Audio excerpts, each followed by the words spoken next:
All right, we are live. Merry Christmas, everyone. Okay, let's see who we have here watching with us in the chat.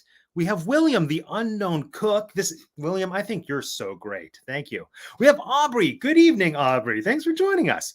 All right, friends, if anyone else is here watching with us tonight, feel free, chime in the chat. Let us know you're here. Give us your hellos. Give us your Merry Christmases. And then, absolutely, if you have questions about Christmas Carol that you want us to talk about, or you just have insights about Christmas Carol, let us know, because tonight is all about Christmas Carol. So if this is your first time watching the channel, my name is Matt and I have 2 degrees. Normally this is a teacup, but today it's Grumpy Cat in the Santa hat. And welcome to the last Teacup for One live show of the year. This is super exciting. This is something that we started doing earlier on in the year. It started out as the Great Movie Ride Marathon. So we watched our way through all the films from the Great Movie Ride over at Disney's MGM Studios / Disney's Hollywood Studios. And that was so much fun because basically it just kind of became like a movie club. Every week we had a different movie. And then me and some of my favorite YouTubers got together and talked about the movie. And then eventually, like 3.5 months later, we finished the Great Movie Ride. And then I thought, this was fun. I want to keep doing live shows. So we did an Oz movie month, which was great. And looking forward into next year, I really want to do like an Oscar movie marathon where we watch our way through the Oscar films. And if I can get people on board, Roald Dahl, because I love Roald Dahl movies. But that's looking forward. Today is all about Christmas Carol, and I'm so excited. Oh, who do we have here? Jolly Holiday with Mary. Hello, Mary. Good evening. You love the mug? I love the mug as well. So, of course, it wouldn't be a Teacup for One live show without some incredible guests, and we have some incredible guests. So for this evening, things are going to operate a little bit differently, because normally we just have one movie or one thing that we're talking about. Today, we are talking about like a movement, an entire thing. Charles Dickens is A Christmas Carol. So not just 1 or 2 movies, like the whole thing, the story, the legacy, all of it. Like which movie was our favorite? Who knows? Why do we like the story? But not to get too ahead of myself, let's bring in our guests. Oh, who's going to be first? Who's going to be first? All right. Joining us once again, we have Jeanette Tinker J. Hello, friend. Merry Christmas. Merry Christmas. I love the hat. Very nice. Stylish. Oh yeah. Whole dollar store gig. Oh, beautiful. So's mine. Yeah. Oh. I know. It was like one of the more expensive dollar store items, though. Oh, for sure. This was like maybe one of the $4 items. So yeah, welcome back. Thanks for joining us. So for those who might not know you, tell us who you are. Tell us what you do. Well, I'm TinkerJ787 over on Instagram, and we are just a Disney annual pass holder family that does not live in state. So we get there as much as we can. So about 4 times a year, maybe more. And we are due back in the parks beginning of February, and we're going to be staying at Yacht Club and doing Festival of the Arts. So that is, and I will be there joined by the Churro Fund and Cos Amelia, who is now Amelia from Under the Hill. But yeah, so that's going to be fun. And Festival of the Arts is my favorite festival. So, and Festival of the Holidays is my second favorite festival. So I wish I was there right now.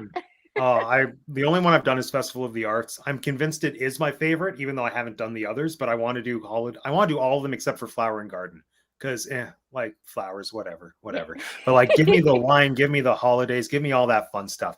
Oh, if the world was slightly back to normal, I would have probably been there around the same time you're going, because that's my time of year to go, around my birthday, Festival of the Arts. And in an alternate reality, we're having the best time next February. So let's enjoy that. I wish you were. I know, right? Maybe the year after. Who knows? We'll see. All right, let's bring in another friend. So joining us for the first time on a Teacup for One live show, but not for the first time on the channel, everyone. It is Kristen Zaza from Dark Cold Night. Welcome. Hi, thank you so much for having me. Thank you so much for joining us. So for those who don't know Kristen, you tell us, who are you? Tell us what you do. Tell us how I know you, whatever you want us to know. Sure. So I'm a podcaster. My podcast is called On a Dark Cold Night, and I write original bedtime ghost stories, as I call them. So they're sort of eerie, creepy stories that I also aim to make relaxing and a pensive, meditative experience at the same time. So basically ghost stories to help you fall asleep. And yeah, how do I know you? It's sort of a long and winding road, but we met handing out flyers on the street for theater. Like probably what, 10 years ago or something? Around that, yeah. Wow. I Yeah. know, right? Oh, I wanted to show off this Christmas nog I made for the occasion. describe this Christmas nog, please. Envious. It's just President's Choice eggnog with a little flair. President's Little. Choice makes the best holiday items, though. I'm like 100% on board. They have the best hot chocolate mix with like it's the Decadent brand. That means nothing to anyone on this screen except for probably us, the two Canadians. I guess, yeah. I was going to say, Decadent. it's a Canadian thing. Yeah, the Decadent is a chocolate chip cookie, and it's decadent. Oh. Yeah, I can't have it anymore because it has traces of peanuts or something. Oh, right. Oh, no. But that's okay. It didn't have used your to. nog, I grew up with them. Mhm. I do. I have my nog. You have your noggin. That's it. And did you mention this? Don't you write music for your podcast as well? Because you're a composer and a very talented one at that. Oh, thank you very much. Yes, I write original music for every episode. So, every week I write the story, I write the music, I perform it, I edit it, which is why today I released episode 174. So I'm a little underslept, but it got out there and I'm happy to be here. Oh, that's the way of the artist. Yep. Yep. That's Making how it it was happen. for me this time last year with #Scrooge, which I recommend everyone watch. Yeah, it was just sleepless nights. I was like, this can't be hard. It's just 4 videos. It was 4 videos that consumed my life, but I'm very happy it did. And I don't think we mentioned this. Kristen was in today's episode. Basically, the star. You're on the thumbnail and everything, looking all creepy. It's brilliant. Making my shocked Yes. scary ghost face. Yeah, you gave me the opportunity to play the ghost of Christmas Present, who's one of my favorite characters ever.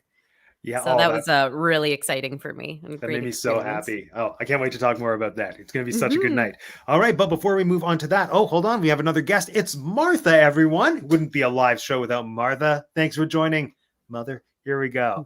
And last but certainly not least, we have Teacup For One live show fan favorite. It's Lauren from Castles, Capes, and Clones. Hello. Hello, Lauren. Oh, welcome back. We missed you. I know. I missed you too. I was like, it's been way too long. I felt like we were together for weeks. I know. Well, we were. We did this every Wednesday for like 6 months. Yeah. So, yeah. So, yeah, tell us who you are. Tell us what you do. All right. Well, I have a channel on YouTube called Castles, Capes, and Clones, and we discuss everything in the Disney universe. We do unboxings, hauls, pins, box swaps, Disney news, Disney reviews, all of that. Right now, we are participating in Vlogmas, so it is a job. But it's been fun. Basically, for those of you who don't know what Vlogmas is you post every day from the 1st to the 25th of December. So it is crazy. A crazy schedule. But like I said, fun. But if you have a chance, check us out. Castles, Capes, and Clones on YouTube. Yes, highly recommend it. Check out everyone on screen and all the things that they do because we have some incredibly insightful, creative people here, and I adore all of them. So today we are here to talk about Christmas Carol. So like I like to start all these live shows, the first thing I like to talk about is just hearing about everyone's first exposure to or encountering of the thing that we're discussing. So Christmas Carol is an interesting one because there are so many different adaptations, and I'm going to start because it's my show. And so like my first ever exposure to Christmas Carol, it was Mickey's Christmas Carol, more or less in tandem with Muppet Christmas Carol. Well, I guess Mickey's was probably first because I know I had the VHS, and then Muppets came out maybe 2 or 3 years after I was old enough to process what movies were. And like both of them to me were so kind of frightening, but kind of whimsical and weird. And I didn't quite understand what they had to do with Christmas, but I just knew that they were Christmassy. But like the biggest like mind-blowing moment for me was the moment that I realized that they were both the same story, just told differently. And I don't think the penny dropped for me until maybe a year or 2 after Muppet Christmas Carol came out. And then I just had my lineup of Christmas movies. Then I had Mickey's and Muppets. And I just thought, wait a second, this is the exact same story, but like with different actors. and like things are slightly different. And I think that just set me down the road of the type of art that I appreciate, because I love adaptations so much. I love seeing different interpretations of the same story. And my first moment of realizing that that was a thing was really Christmas Carol. So it's so important to me because of that. And like, that's why I love adaptations so much. I love seeing how different people and different voices reinterpret and visualize the characters, because I just think that's one of the most exciting things ever. So yeah, Muppets and Mickey. That was my first Christmas Carol. Let's go with Jeanette. How about you? So my first exposure at all to it that I remember was my dad watching one of the iterations, probably the George C. Scott, but I feel like he was watching that one, and they would show the Alistair one like right after it, you know. And also my aunt used to go to England like every other year. She passed away when I was young, but she used to bring back stuff about two things. She used to bring back Christmas Carol stuff and Henry VIII stuff. And so she would read me a Christmas Carol. And one of my first memories is they say in the book that they're stamping their feet to stay warm. And that sounded very strange to me. And I was like, what in the world? And she's like, try it next time you're cold. And I did. And I was like, oh, yeah. People who are outside would stamp their feet and it would create warmth. And that was like one of my first little memories of a Christmas Carol was that line in the book. And then my dad watching the two older versions of it, and then every one that came out after that, us watching them together. Nice. Muppets, of course. We all love the Muppets. Oh, yeah, Muppets. We'll get Right? to that, but yeah, I think we can probably all agree on that. Oh, absolutely. Kristen, how about you? Honestly, I think the way you described it, Matt, is how it happened for me. I'm pretty sure that it Nice. was Mickey's A Christmas Carol. And I think we had the VHS. I had all of those, like, what would you call those VHS collection things? Like, we had all those, and we were, I was a big Disney kid. So I probably was exposed to that before the Muppets, but I soon became very obsessed with that version. Like the music, everything about it is perfect. It's very, very good. That being said, I've been obsessed. Like, I've loved A Christmas Carol probably since then. Like, I always loved ghost stories. And this is such an exceptional one. And I think even from the Mickey version and the Muppets version, I knew like there's like a foundation of a great story here. So, go figure, it's Charles Dickens. And then I read it shortly after that and sort of sought out every version that I could after that. But I do think that that's how I was introduced to it, like exactly the same way you were. That's so cool. And oh yeah, and I forgot to mention this, like almost similar to what you just said. I had this long-running tradition that lasted probably 10 to 15 years where every Christmas I bought a different adaptation of Christmas Carol, either on VHS or DVD, just to build the collection. But part of that tradition was not watching it. So I think by the time I was early 20s, there was one Christmas where I just decided I've acquired like over 10 Christmas Carol movies and I've watched hardly any of them. I'm just going to sit down and watch them all tonight. And I did. It was a very long night. But it like I discovered I can never tire of Christmas Carol. And oh, what do we got here? Yes, Muppets for the win. Thank you, We Like Theme Parks, the Muppets, the series, Rosie. Yeah, for anyone who doesn't know, Mark, Rosie from We Like Theme Parks, the Puppets, the series. It's a whole thing and it's amazing. If you like puppets, if you like We Like Theme Parks, the podcast, you will like everything that Mark puts out. He basically takes this wonderful podcast that Jeanette and I have both been on, and then he takes excerpts and then brings them to life with puppets. So it's amazing. Cool. My puppet is a furry blue Sesame Street style monster who has a teacup, and it makes me so happy. It's the greatest thing. I see it. Wait, where can you watch it? I see that for you. Thank you. It's mostly on Instagram, I believe. Although I'm guessing that there's a YouTube channel I didn't know about because that's who's commenting. So yeah, follow We Like Theme Parks, the Puppets, the series. Yeah, I'm gonna check that out for sure. Absolutely. Lauren, how about you? Christmas Carol, first exposure, history, etc. I'm trying to remember actually because #old.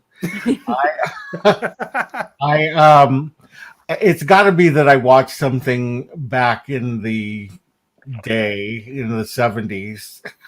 I'm dating myself. like an older version of the show. I remember, like, I vaguely remember watching. I cannot tell you what version it was, but I just remember being entranced by this thing, like so scary, but so fun. And then I remember reading the book and just falling in love with it. And it's been my favorite story ever since. Beautiful. Has any Yeah. like who else has read the book? All of us. Nice. Good job, everyone. We understood the assignment.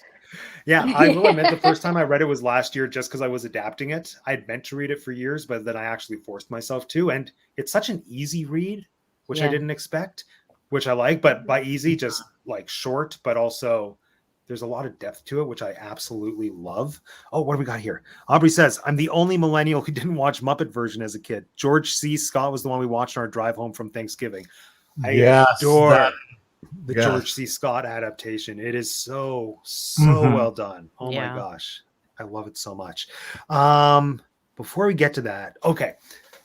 I wanted to know, since we have touched on like our first memories of Christmas Carol, I'm curious to know, like, how has the story resonated with you now as an adult? Like, has it changed at all for you over the years? Has your perspective on it changed? Like, yeah, what does it mean to you right now? For me, the thing that's really stood out over the years, just in seeing more and more Christmas carols, is I think Christmas Past, that whole sequence, starts to ring truer to me the older I get in ways that make me sad or uncomfortable, where it's one of those things where you just don't recognize how lucky you are to be in your youth until after the fact, when you're looking back. And even just little things like little joys, like the Christmas party scene at his job is one of my favorite parts. Like right now, just Mhm. having worked at a few different places and having had the workplace Christmas party experience, and like some bosses experiencing generosity and others not. I just think that's so beautiful. And there's a line that I really love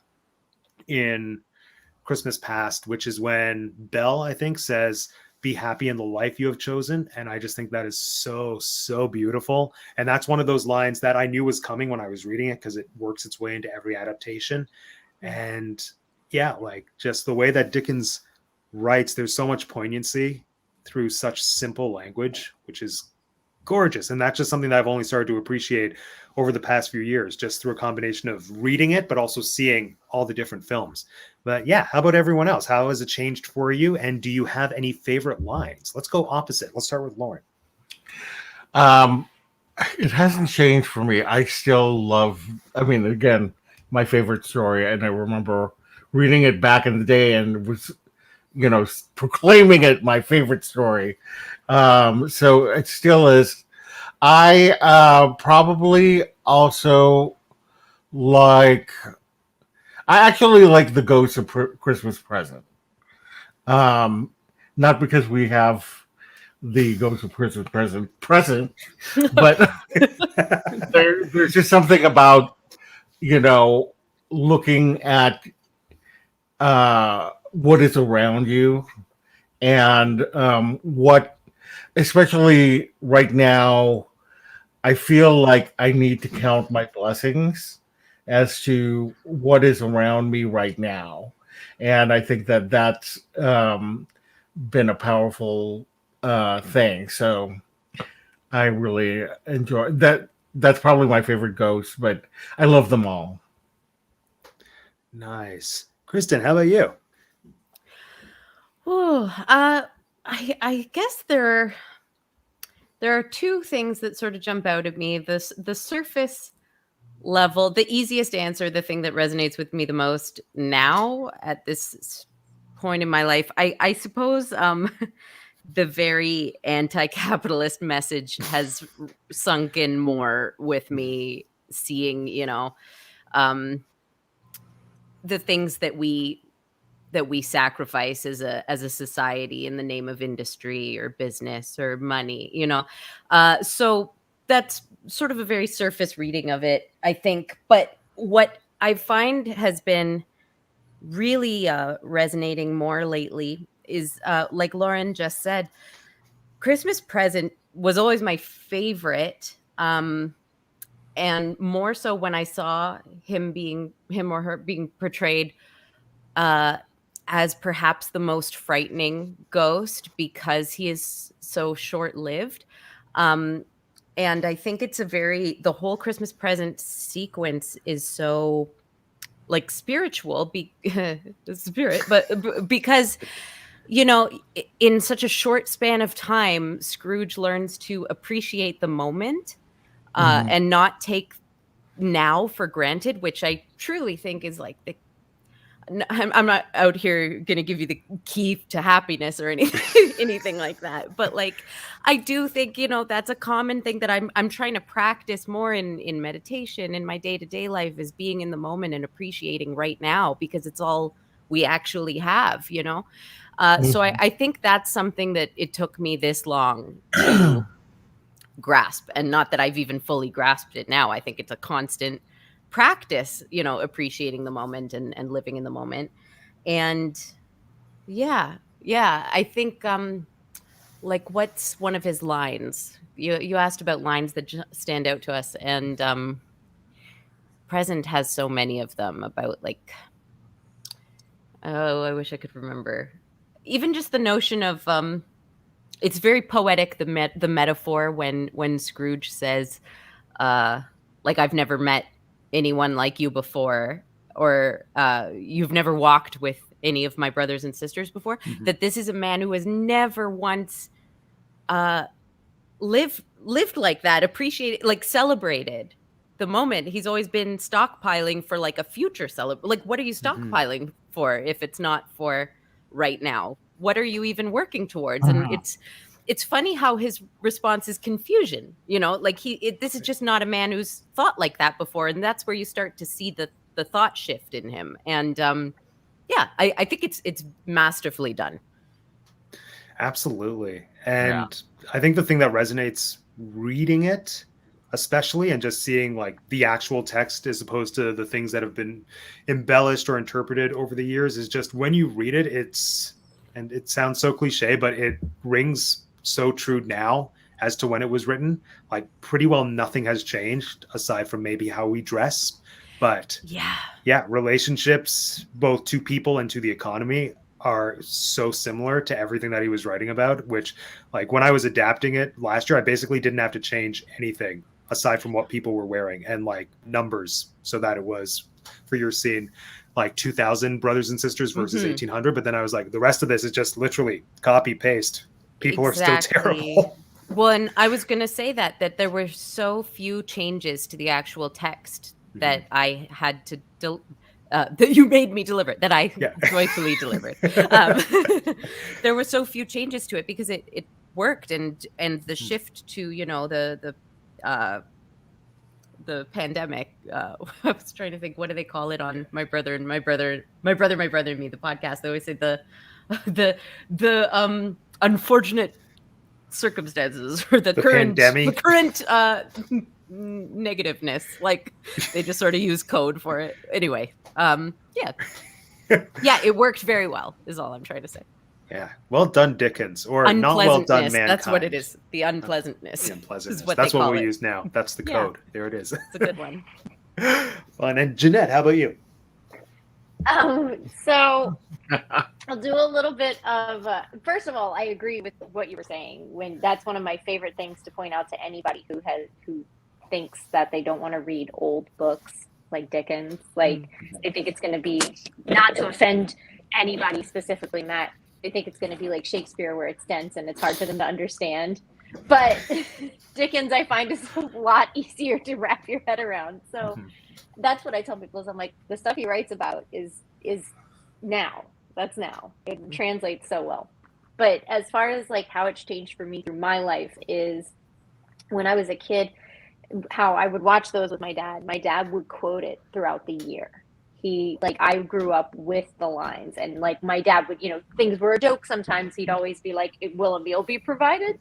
Will lunch be provided? Like, that was his funny joke, his dad joke. And like, he would always, whenever people were acting like Scrooges, he'd go, then they better decrease the surplus population, suggesting that they should be the ones that should go away. And so I grew up with that. And so that's what I took away from it as a kid. And a lot of like the more emotional depth sometimes as a child was a little bit lost on me, maybe because the Muppets was kind of my favorite version and it has less stark, dark stuff. You know, they don't do the kids in the robe, they don't do the spirits flying outside the window. Like there's less mournful stuff, I feel, in that one. So as I grew older and I started to pay attention to that stuff in the stories and in the story and in other versions of the film, more serious versions of the film, I was like, that's what I would take away. Is like, oh, this is a peace on earth and goodwill toward men. That's what you're supposed to take away, not just Merry Christmas and like getting rid of the bah humbug. You know, it's not just about Christmas spirit. It is. I think the theme that I take away as an adult more is the whole theme of carry it with you throughout the year. That I completely missed when I was a kid. The whole idea of carry Christmas in your heart the whole year, the things that it means, like it's a promise to the new year and all that. That went right over my head as a kid. And now I really appreciate that because I'm like, oh yeah, this is a time to kind of learn yourself a bit about how you're supposed to be acting and recognize how you're acting and then change it. And to love your family and stuff. One thing that has never changed and will never change, it doesn't matter what version it is, it doesn't matter when I'm watching it, I will cry every time that Tiny Tim dies. Like I'll lose it. I'm just like, I can't help it. It doesn't matter what version it is. When he's like, I see a crutch by the fireplace, I'm like, oh. So that's one thing that's been consistent. Like I'm tearing up like right now. I just can't deal with it. And now I have a kid. Now I have a child. I'm like, oh my god. And he's just so positive too. When it's like, he thought the other kids would or feel so appreciative to remember who like made blind men see and others walk. It's just like, oh, he's just such a beacon of hope. For me, it's seeing the family, like when Scrooge sees the family going through like a nightmare, going through, you know, something I have no grasp of, you know, the how horrible that would be. And they still find reasons to be grateful and joyful. Yeah. Mm-hmm. That's what gets me about that is that's what I think really humbles Scrooge. I don't know. It's very beautiful. Mm-hmm. Oh, that's a perspective I never even thought of. Dang, I wish we had this conversation last year when I was doing the web series. I'll send you dramaturgical notes. Yes, please do. It's the time. Well, I guess two of you haven't seen it. The Tiny Tim death scene. I just embraced the sadness, and there was no hope. It's literally just Matt trying to cry. Yeah, you'll see next week. You'll see. It's all good. I'm very excited to see it. We've kind of touched on favorite characters and everything, but since there are so many rich characters and so many discussion points surrounding each one, I kind of just want to go through each character as an opportunity to talk about like potentially favorite portrayals, but also just what we think the character represents, which we already kind of done with Christmas Present, and we'll come back around to Christmas Present, but let's start at the beginning. Well, not Scrooge. I want to save Scrooge for last because like that's the main attraction. That's what everyone's here for. That's what all 7 viewers are watching for. But let's start with Marley. I just want to open up the conversation about Marley and favorite representations, performances, but also just what role we think Marley plays in the story. Like Marley's importance never rung true to me until very recently. Again, going back to last year, which is probably going to be a running theme because I made a lot of discoveries about Christmas Carol last year when I read it. But I think in so many adaptations, Marley is just like the catalyst, the opening act to the other ghosts that people care about and that are a little bit flashier. But I think in Dickens's novel or novella series, comic book, if you will, like Marley has such a strong presence throughout as being the only sort of functional relationship that Scrooge had. And I think there's just so much to whatever that relationship might have been that is sometimes lost because we just care about seeing the other ghosts. And yeah, I think the other thing with Marley is that I think that's the one scene until Christmas Future that really rings like a horror scene to me. Like that's the one that is scary or should be scary if it's being done well. And like the Marley that really stands out to me is the one from the George C. Scott version, which is a little over theatrical, but so much so that it comes right back around to being scary. Like as soon as he comes in and like unties his mouth and then it just like falls open because he is like a living corpse, and just his energy is just, it terrifies me. But yeah, what's everyone else feeling about Marley? We have a new friend. Hello, my Look Adventures. I agree with you. I cannot remember the name of the actor, but the one in the George C. Scott version. I love this George C. Scott version. Yes. So, I think that just like what you were saying with the jaw, and like I like that portrayal of not having to have his mouth shut, and it just makes him so scary. I remember as a kid, just any portrayal of that and seeing that, just seems like a hellish situation to be in. And, you can imagine that this is something that Scrooge would not want in his lifetime. And so, yeah, that's my favorite version. Nice. I think I'm with you on the whole horror story idea, that Marley, to me, growing up, like that was the thing that kicked it off and gave it that spooky tone. And then right about when that's starting to kind of fade off, that's when you get Ghost of Christmas Future, and you're like, oh yeah, this is the ghost story again. This is I love that we call it, because I feel like those two are ghosts and the other two are spirits. They feel very, even though the other one is supposed to be a spirit, I know it's a ghost. That's like that's spooky. Marley, though, reading the book, I think Marley is a more functional character. Like you said, like he kind of is imbued throughout it, and the relationship is a little bit more evident than almost any telling of it, except like you said, the George C. Scott version. They bring him up more and show you his business dealings and all of that. I do like that portrayal. It is, I think, the creepiest without being like over the top. It's good. It drives everything home. I hate to say, I think the Muppet version is one of my favorites, just because obviously it's a nostalgia factor. But And you get two Marleys. Yes, and I thought it was the best utilization of those characters maybe ever in a Muppet movie. That was like my favorite utilization of Sadler and Waldorf. So I think it's just stuck with me. And I loved the special effects in that one. Some scenes, it's really, like, I will say right now, my least favorite version and definitely my least favorite portrayal of Marley is the Jim Carrey animated one. That Marley scene, we're going to have a disagreement in a second. That movie is good. It's good all around. It's a good telling. It is. It just doesn't rank with the other ones for me. It's good, but that because Marley, the animation is so distracting. Something about that Marley is like too crazy. I'm like, I can't, because you're supposed to like kind of trust him. Yes. You're supposed to kind of trust him, and I was like, I don't trust this guy. This guy's weird. Was that Jim Carrey or Gary Oldman? It was Gary Oldman. Gary Oldman, which is crazy because I love just about everything he does. But that one really threw me for a loop. But yeah, so that's where Marley stands for me. Kristen, how about a rebuttal in defense of Mr. Oldman? Rebuttal, objection. I was going to list him as my favorite Marley because, well, for one thing, I'm a horror person. Like I have a horror podcast. I like a good scary ghost. So I like that he was like, when that movie came out, I must have been, what year was that again? 2009.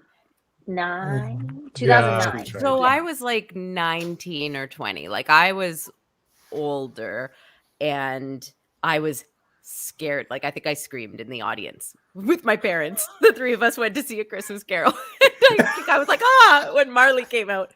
And that's a big deal for me because I like a good scary ghost. And we mentioned the thing about the jaw, and I believe that's in the book, and I could be wrong on the science here. I'm sure someone who's an expert in like medical funerary stuff in that period would know better than I. But I think the reason we see him with that iconic thing on his head is because they put that there to keep the jaw from doing that, right? It'll Like, which just is horrific. sag open, yeah. And when it came off, and it was so grotesque and so scary. Literally, I'm 19 years old. My dad leaned over and whispered, "Do you want to leave?" Like, I was so scared. I was like, "No, I want to stay. I'm in it now." So it's very impactful for me. And Gary Oldman is, I think when he is left to his own devices, he will go to the extreme, and I think he got a chance to do it with that character, and I loved it. I'm going to talk about the Zemeckis one a lot because I hold the unpopular opinion. Like, I really like it, and I know my parents were like, "That was really weird. I didn't like the animation." A lot of people had that response. I didn't, but maybe that's just because I'm just so into the adaptation. Like, I thought it was very faithful and horrific, and it was a roller coaster. But I'll get into that more later. I really liked the Jacob Marley, and the music that Alan Silvestri wrote to accompany that scene is unlike the rest of the music in the rest of the film. It's all like fiddle and like really wooden fiddle sounds. It's so scary. And then when the ghosts out the window come, it ramps up, and it starts off the story with horror. And I respond to that. I did want to give, and I'll probably bring this one up as we go too, because it's not quite a Christmas Carol adaptation, but there was a TV show that aired on Netflix for a while. I don't know if it was a BBC. Oh, Dickensian? Thing. Yeah, Dickensian. And I believe that the story kicks off as like with Jacob Marley's death, because it's a murder, and the Inspector Bucket has to come solve the murder, and that's where we start. We start like exactly a year to Scrooge's epiphany, like a year before, rather. So while we don't really see much of Marley in that, we just see him in flashbacks. I did think using him as a device like that was really interesting. Taking that character and starting a murder mystery with him. So, yeah. Nice.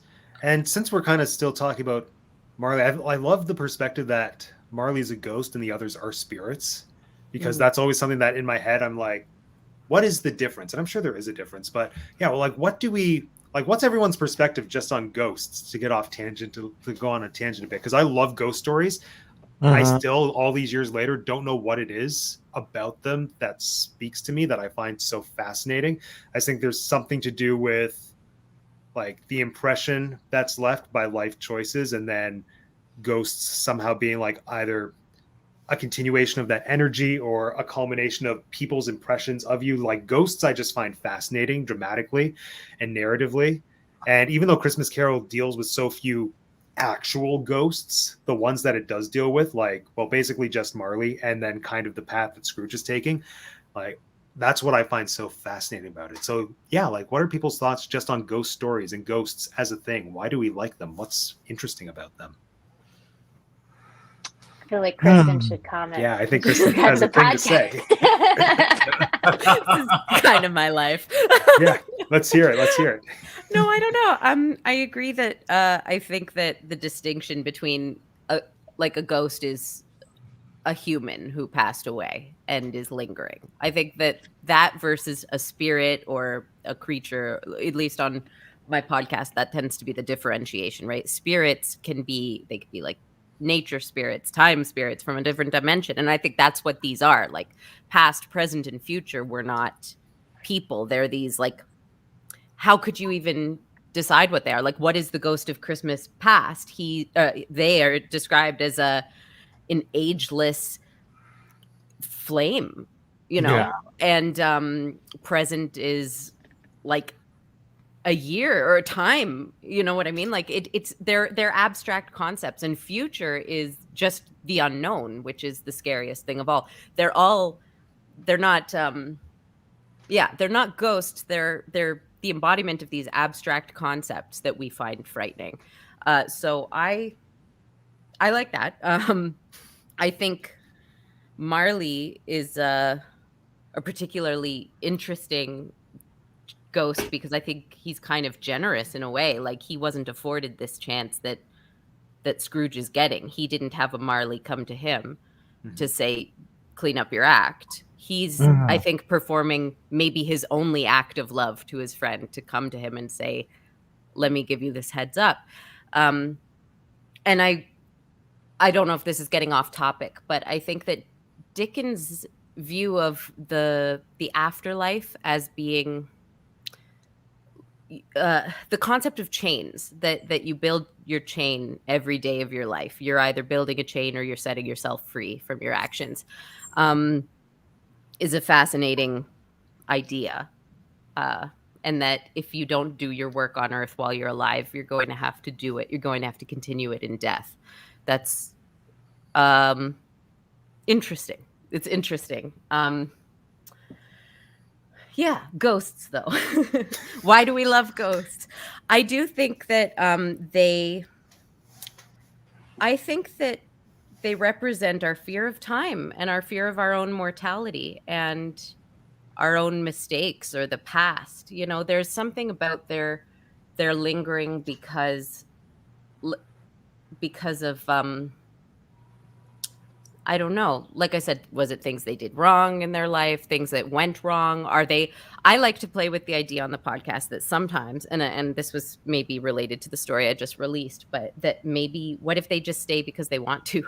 Like, what if they just love this so much, you know? Yeah. Like Ghost of Christmas Present style, like they just are in love with this world. And I personally choose to believe that. But I think we're afraid of them because we're afraid of time and we're afraid of one day, I don't know, disappearing. Mm-hmm. So maybe on the one hand, they're our greatest fear, but also our greatest hope. You know what I mean? Like that, like, yeah, we're very scared of them and that we might be like them, but also maybe we want to be like them because it's proof that we can still stay here if we want. Mm-hmm. I don't know. That's fascinating. I love that idea that like their relationship to time, because obviously that's exactly what Christmas Carol is. And I think that's like another reason I love Christmas Carol, because I love time travel just as a narrative thing. I think it's so fascinating as a concept. Like Back to the Future is probably my favorite, but beyond that, like I know this isn't Back to the Future, but just that idea. It kind of is in a way. It kind of is.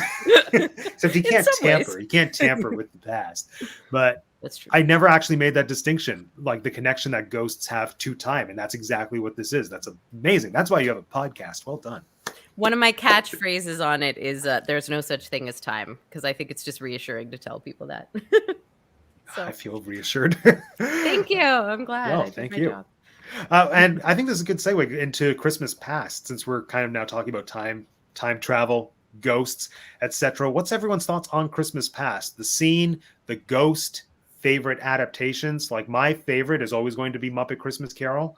Aside from the fact that the whole movie is Muppets, I just think that's visually the most. It's the most beautiful stunning. costume. It's the most beautiful thing. Also because, like, I know how they did it. I know it was an underwater puppet, but just because of what we're so accustomed to seeing, like especially now with CGI, I always think puppetry is always going to be superior to anything to see on screen. Oh, yeah. But taking puppetry and combining it with, I'm guessing there had to be some level of primitive computer composite imagery there because it is an underwater puppet, but they just created an image that flows so naturally and so eerily, and it's so simple. And I think the voice, I can't, like, I'm assuming it was a kid, but at the same time, I don't know if that's a kid, if it's male, female, old, young, and that's exactly what the character is described as, from what I recall in the book. And there have been other cool adaptations and like embodiments of the character, like the candle that Jim Carrey is, but for me, it's always going to be the Muppet ghost. I think it, like that spirit is so beautiful and is just everything for me. That's me talking about a puppet that I love. And so for like, that's my favorite Christmas Past ghost. And just the Christmas Past, like I said, grows to be one of my favorite things, because I think there's something so beautiful about him having the chance to look back on his life, and something kind of sad about not being able to change things that I think is really nice. So yeah, Christmas Past, love it. Other thoughts? Yeah, oh, God. Go ahead, Lauren. Go ahead. Sorry. Also No, go ahead. I agree about the Muppet Christmas Carol being the best version. Although I do also like the version in Jim Carrey's version, the flame. Oh gosh, And that one creeps me out so bad. The eerie way that he did the voice, Yeah. I thought was kind of appropriate for it. Just very wispy and fleeting, how time is fleeting. And I really enjoyed the way that he did that. So yeah, it is very creepy, Jeanette, but it works. So yeah, those are my favorites. Oh yeah, and the blinding light in the Muppet one is so powerful, because I don't know, there's just something so off-putting about it that's ethereal, and I love it so much. It makes me so happy. Yeah. Kristen, who's your favorite? Or Tinker J, one of you. Oh, sorry. I agree with y'all on the Muppets thing. The thing I like that they changed, how in the book they're like, it's this man who's like small but is ageless looking, and like that's a really weird description and a really hard thing to cast. So usually it ended up being an older guy in like weird shiny makeup, right? Which, even though the weirdest shiniest one is in Patrick Stewart, as far as the acting and like I loved his like cheeky demeanor. He was very like wink wink. I really liked that, but his costume might be like my least favorite. He looks like, I don't know, like a weird zombie makeup. I'm like, what is this going on here? But I loved his demeanor. But the Muppets one visually to me, and I liked that they just were like, let's just make it a kid. Let's just do that. That makes a lot more sense. Like, that's fun. That's easy. Nobody's going to wonder why this weird old guy's all white and shiny. Like, I thought that was a really easy take to just make it really ethereal and fun. I think it also just shows the artistry that the Henson puppet people are capable of, because we're so used to the Muppet style of the things that they create. But then when we can see something like that, like Christmas Past, like, I love that puppet so much. Yeah. Jumping on the puppet thing, I don't know how familiar we are with the storyteller here. Yes, but I love the storyteller. It reminds me a lot of the puppet that they used to play Death in the episode The Soldier and Death. And the concept of it was so interesting that, again, it's like we don't even know if it's not quite human even, and what like it's both very old and very young. They're completely, you can't like lock them down as creatures. You don't know their age, their gender, like even their are they human? And it's interesting that it's like it's a very similar looking puppet, but dressed oppositely in all black and like wispy black clothes versus the white. I wonder if I don't know if there was a correlation there, because I suppose it would have been around the same period. The for the storyteller was company, probably right? 5 to 7 years earlier. Quite earlier, yeah. Well, anyway, I imagine they probably took some of the things they learned from that episode. So yeah, I just wanted to shout that out as not a Christmas Past, but another puppet that I love. Was Carol Kane past or present? She was present. Okay, because past was she a cab looks driver. more like past. Confusing, yeah. The costume right. looked like. Well, and I liked, but her energy, now that I'm remembering, is totally present. As much as it was really strange, and perhaps the strangest ghost in the whole movie, the Jim Carrey one, I think that it was the only time that they were able to do the thing where he looks at its face and it morphs into people from his past. And that's maybe, I remember in the special features, they talked a lot about like, this is the first time we're able to actually achieve some of the stuff that's in the book, like that, or the, you know, flying through the sky, like that they could do that. Did it look weird? Yes, but it is supposed to be scary that, you know, he's literally being haunted by the ghosts of his past. And I also liked that made Past a very like unyielding character.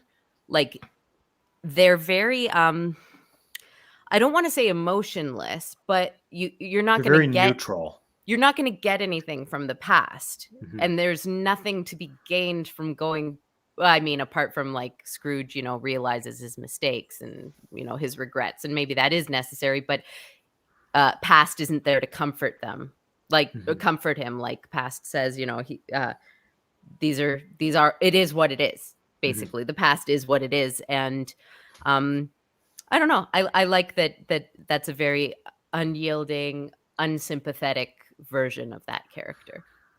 I guess they all kind of are, but Yeah, like generally Past is the ghost in most adaptations that I'm most disappointed with because the bar was set so high by the Muppet puppet. But the Muppet puppet. the Muppet puppet. But yeah, like the weird makeup, everything. Did anyone see the one with Jane Krakowski as the ghost of Christmas Past? Whoa, what was that? That was That Kelsey rings a Grammer, bell. made for TV. I Alan saw it Menken. a long time ago. God. I Yeah, was like, she's why do I she- remember that? She has a song and she's basically pole dancing on Scrooge's bed. Oh my god! I'm Like she has this rewatching it flowy That's white fabulous. dress and then she's like on the pole and she's singing and then she's going around and she's trying to be graceful, but then someone just commented, I'm assuming on a YouTube post of it, saying, is she pole dancing? And that's all I can see now. I gotta watch that. I love her. Oh yeah, Yeah, I've never heard she's of that a one. national treasure. And Kelsey Grammer plays Scrooge. That sounds Yeah. like perfect. Oh no, Wonderful the cast is casting, yeah. amazing. Christmas present is, oh crap, it's the guy from Rent who plays Collins. Oh my god, what's his name? Tom Collins. Oh, Yeah, it's Jesse oh, something Jesse. something. I want to Google it, but I also don't want Jesse to. Tyler. It's like three names, something green. Jesse something green or something like that. Not Jesse Tyler Ferguson? No.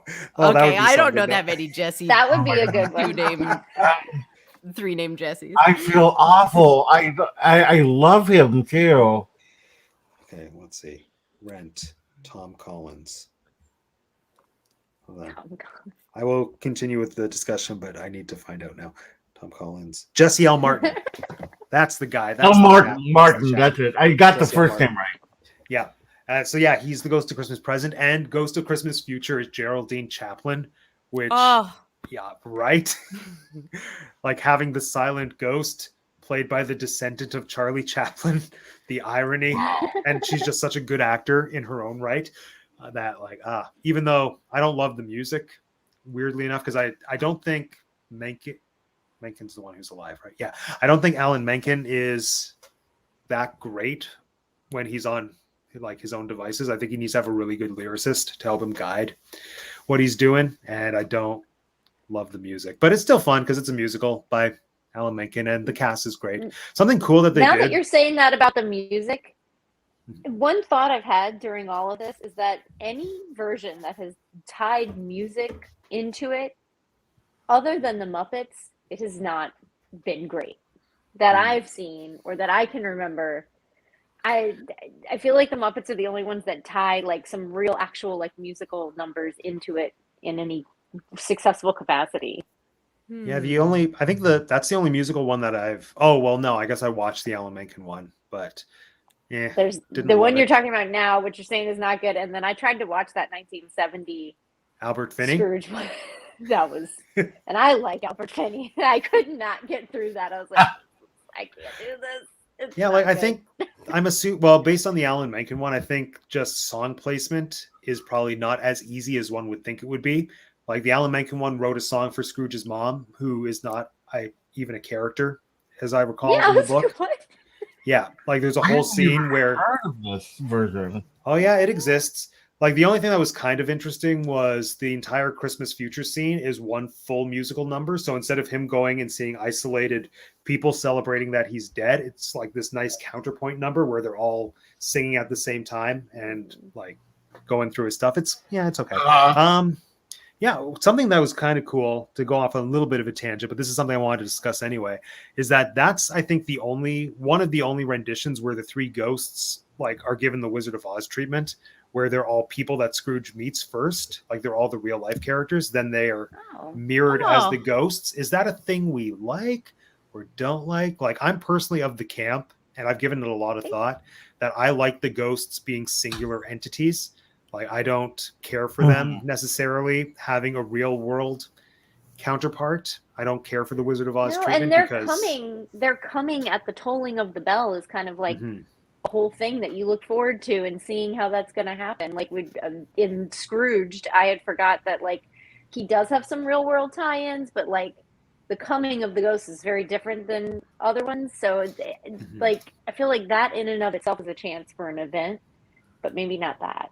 I don't know. The whole real world, like every single one has to have a real world tie-in, seems too, like, you said, too much like Wizard of Oz. I did like, though, in the Jim Carrey version that Jim Carrey did all three ghosts. That was going to be my next question. How do we feel about that? I like it just because it's like a reflection of him. He himself is looking at himself. If it makes any sense. Totally. And I kind of like that. I kind of like the fact that he did the voices for those, like that they chose to do that. Yeah. I agree with that. I think that I actually I didn't think about that they're reflections of different sides of him. That's interesting, and I didn't mind it in that case. And I was going to say the only time I don't mind the doubling is like in theatrical productions, because you have to, like, you know, for your budget and rehearsals, etc. It makes more sense to have a smaller cast. But that was also really cool about the Zemeckis one, that it was like a theatrical cast, right? Like Carrie Elways played several characters. Gary Oldman played several characters. Jim Carrey played several characters. Like it was interesting to see doubling in a film like that, and it does harken back, because it is such a staple of like theater, you know, to see it treated that way with the cast. That being said, if we have the opportunity to, you know, like it sounds like the Kelsey Grammer one is trying to make it a thing, like you said, give it the Wizard of Oz thing. If there's not a good reason, I don't know. I'm not sure. Yeah, no, I'm and not I sure think it makes that's sense. The surprise of them is interesting. Like Jeanette was saying, right? Like the bell tolls and you don't know who's coming. Like there's something really scary about that. Well, and isn't he supposed to be like his fear of them coming, or his readiness in the case of Christmas Future when he's like, "It's cool, you're here. I'm ready to go with you." Like his reaction to the spirits plays into it. So I feel like you're taking that part of us watching his change, and you're taking it out a little bit. I don't know. Yeah, like I think how whatever choice is made, it just informs like what story is being told. Because like Lauren said, like if you have the same person playing all of them, then it is a Scrooge having a reflection on himself. If you do it the Wizard of Oz way, I think that can't just be slapped on because it's the Wizard of Oz thing that we already know. Like it needs to have some kind of payoff.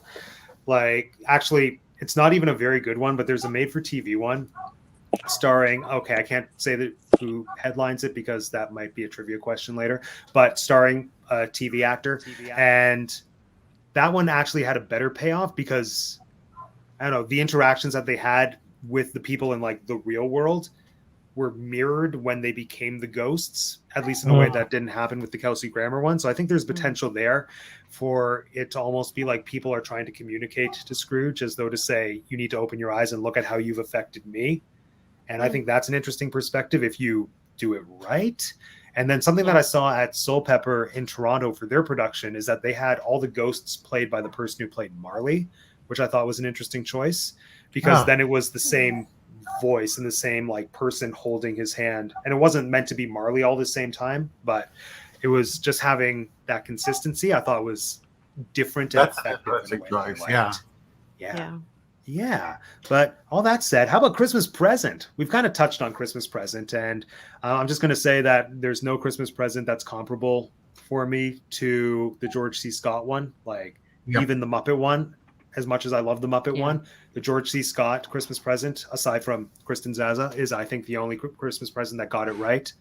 And yeah, Kristen Zaza, I'm just going to use your full name. Like our Christmas present that we did for hashtag Scrooge was very heavily informed by that one, because again, I think it's the only one that got it right and just put in that level of darkness that is so essential to that character. I never appreciated Christmas present until I saw the George C. Scott rendition and realized what was actually going on, because I just always thought of present being such a big boisterous party ghost that I didn't really understand, like, why does Scrooge get this fun party when he's not that great of a person? And then layering in that whole element of, oh, Jeanette's gone. I'm sure Jeanette will be back. Layering in that element of, like, look at yourself in the present and how awful you are. Yeah. Oh, so good. Yeah. So, yeah. I agree. That's my favorite version of the Ghost of Christmas Present. But I will also give honorable mention to, and Kristen brought this up, Carol Kane. Yes.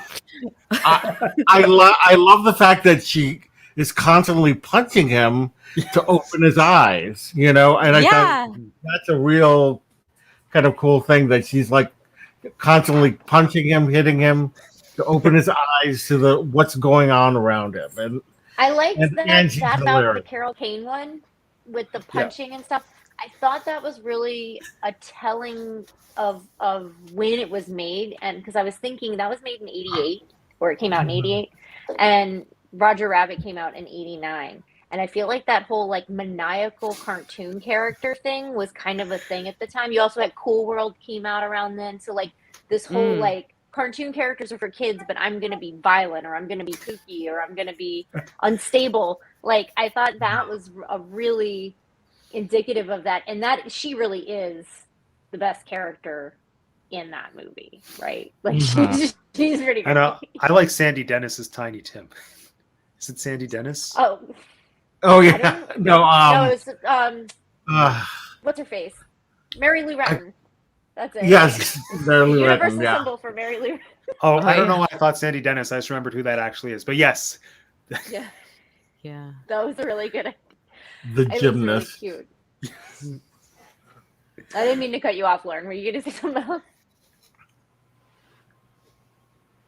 No. For Christmas, I mean, it's no shocker. I think that the Muppet one's the best.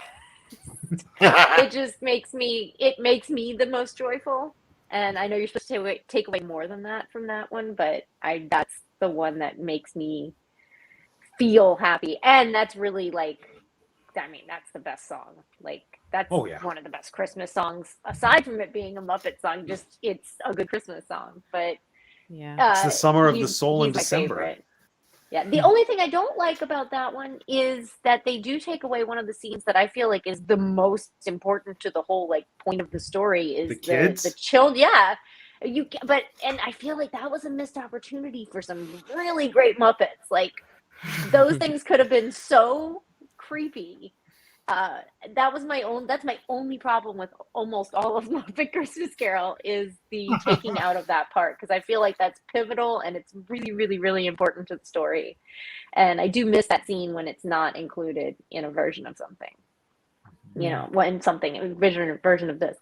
But he's my favorite, followed closely now by Carol Kane. So yes, of course. I mean, Kristen, how about you? I'm gonna have to bring in the Zemeckis one again, because this is going to be my through line, is that this is a highly underrated Christmas Carol. Yeah. But I think what Jim Carrey did, if I may be so bold, is I think he took the sort of, there's like a petulant snottiness that the fellow in the George C. Scott one has, where he's like easily perturbed and like he can't stand Scrooge, and I like that a lot. And I think Jim Carrey grabbed some of that and took some of the joy from the Muppets version. Maybe not, this isn't actually what he did, but I think he had a lot of the joy of the Muppets Christmas Carol version. And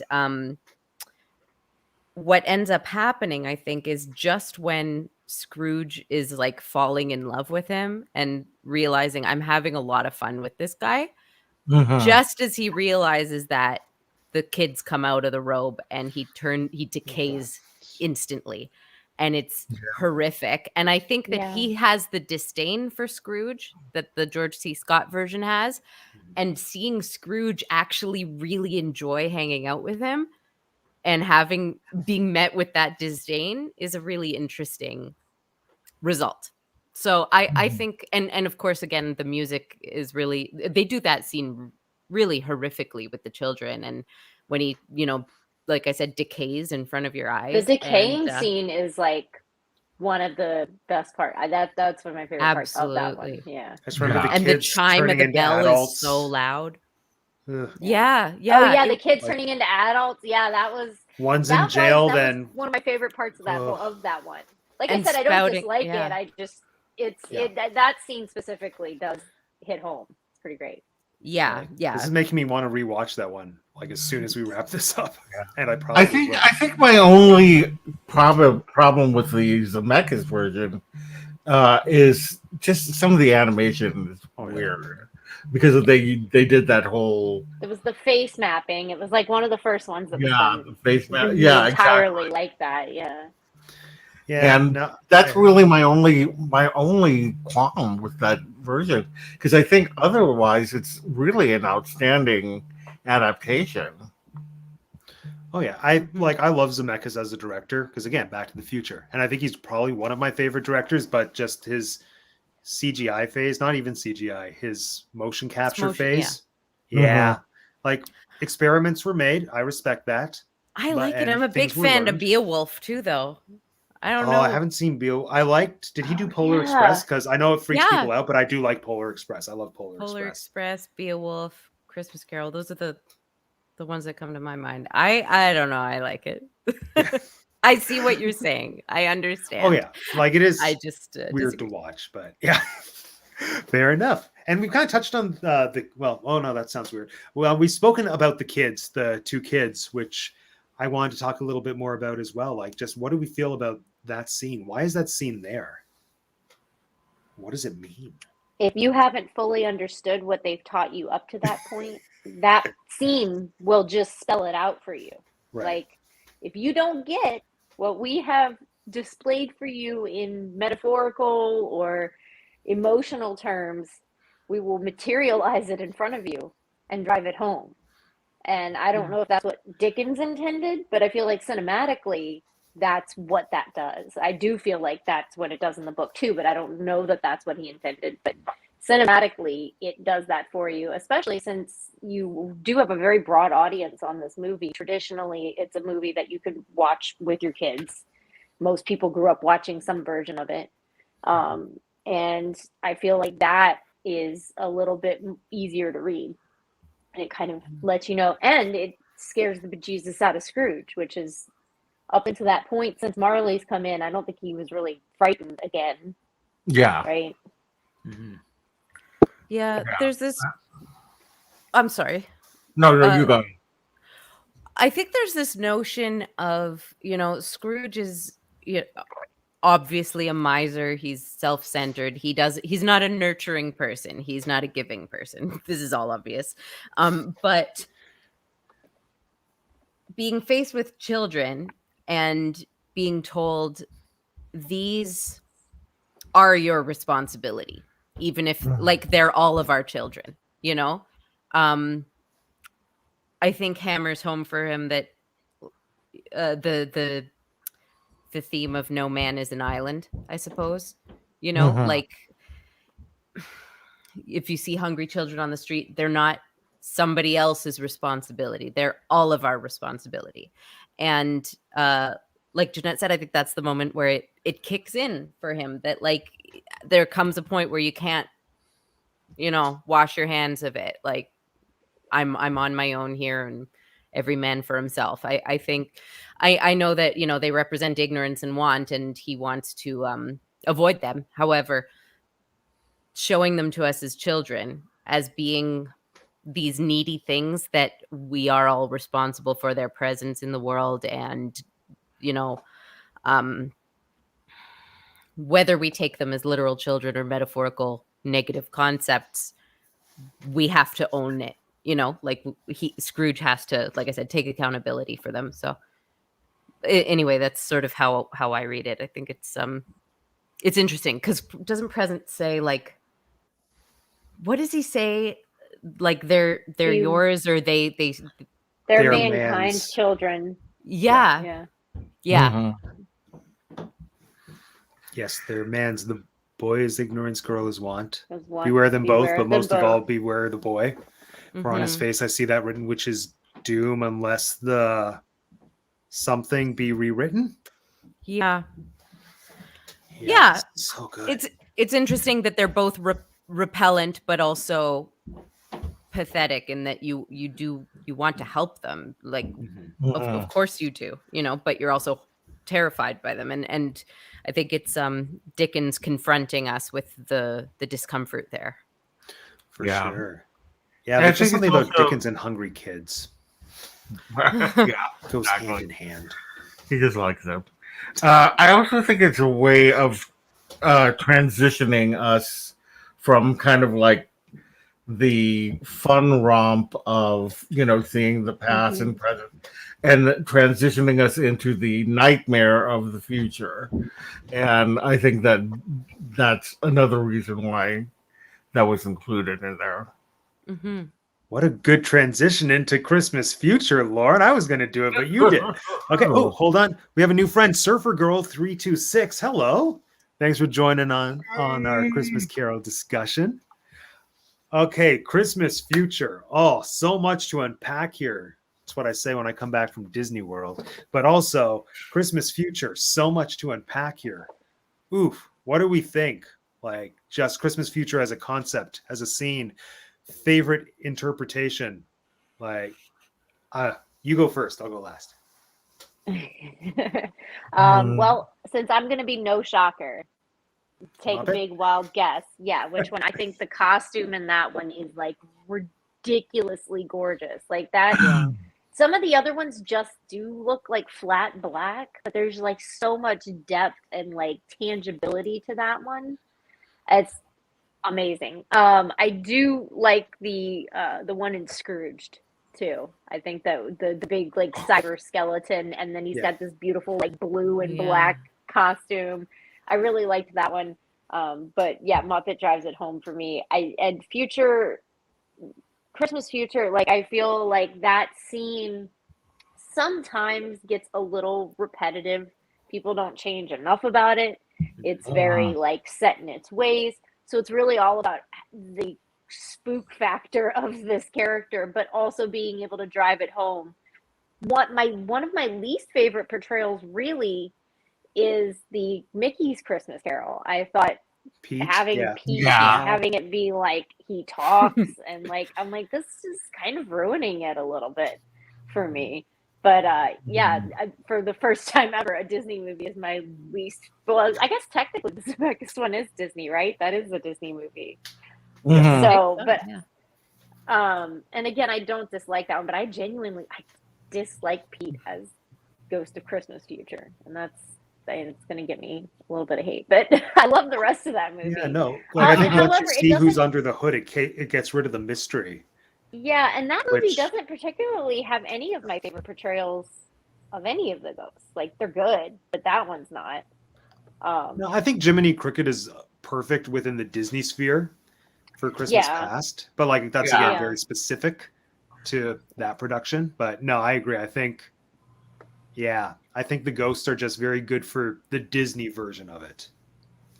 I like Willie the Giant though as the Oh yeah, Christmas present as well. forgot he had a name.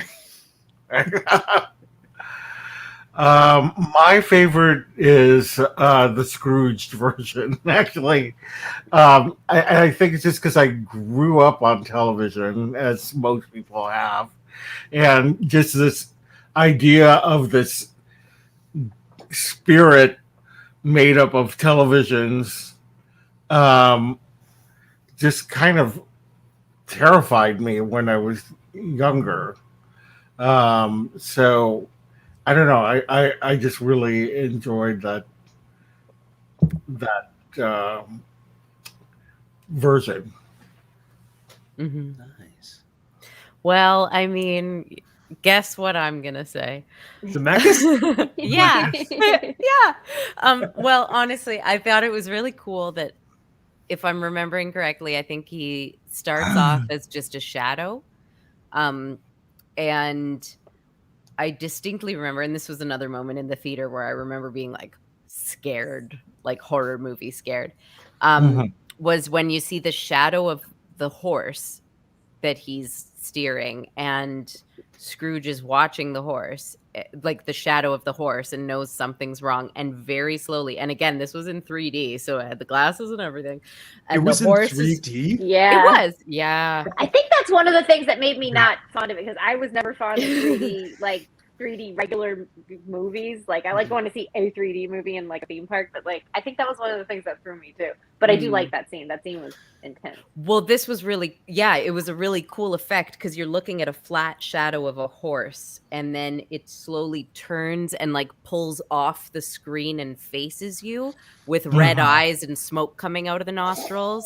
And Yeah. it was like, oh, like I just wasn't expecting that shadow to turn into a horse and then come out of the screen at me. It was horrific and wonderful. So That that's sounds what I'm going to amazing. go with. Maybe not the ghost itself, but the ghost's horse. I respect that answer. Well done. Matt, why does that feel like a villains league argument? I don't know why. I don't was know. like, not the villain, but the Not- villain. but the- It's very headless horseman statue a la Yeah.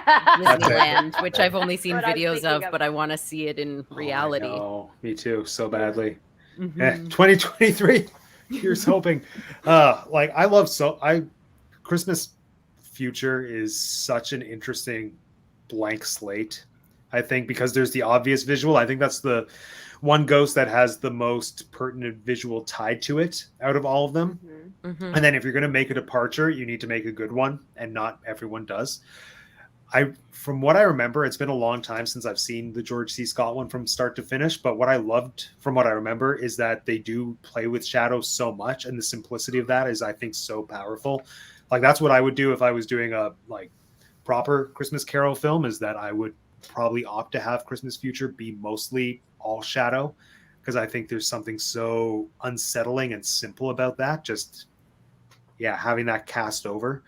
And I think there's even a moment, or maybe I made it up in my ideal Christmas Carol movie in my head, where like the shadow of the ghost just extends and like envelops everything that's on screen. And I think there's just so much potential for that, which is so frightening. Mm-hmm. One of my favorites is actually from a really bad made for TV version called Diva's Christmas Carol. Again, featuring an actor that I can't say because he plays into the game later. But that Christmas Carol, like Ghost of Christmas Future, is so good because it's just a television screen. And it's like the whole concept in Diva's Christmas Carol is that it's, I think, a supermodel or someone of that nature, like a high profile actor or supermodel or something. And Christmas Future is just, they walk into this room and then it's just an empty room with a TV. And then the TV just plays everything, like Entertainment Tonight clips saying that this person died, like people selling off their stuff. And the impersonality of that and the coldness of just watching the facts happen was so terrifying to me, which I tried to inform in next week's episode of #Scrooge a Christmas Carol web series. And I think that's something just about Christmas Future that is so chilling. Like it's almost like a mirror to Christmas Past, where you can't do anything except for watch and you're just helpless. And just like in Christmas Past, you can't change the past because it's done. But Christmas Future, or future in general, when you're not around to defend yourself, like all that's left is the impression that you've left. And so you have to deal with however you affected people and how they choose to deal with the fact that you're gone. which I find really terrifying. And yeah, and then Scrooge dies, which is apparently like the moment that like changes him, I guess. Like, how do we feel about that when he sees that he like it's his headstone or whatever? Like in the Alistair Sim one, I don't love the Alistair Sim one. I don't think I've said that yet. I don't like that one. I need to revisit it and give it a chance, but I have given it many chances and it still never wins me over. But I feel like it's in that one, it feels like such a selfish move where the thing that motivates him to change is just the realization that he's going to die soon. Yeah. And like we all know that we're going to die. So like, why does that upset you? Out of all the things that you've seen, your own mortality is the thing that motivates you to change.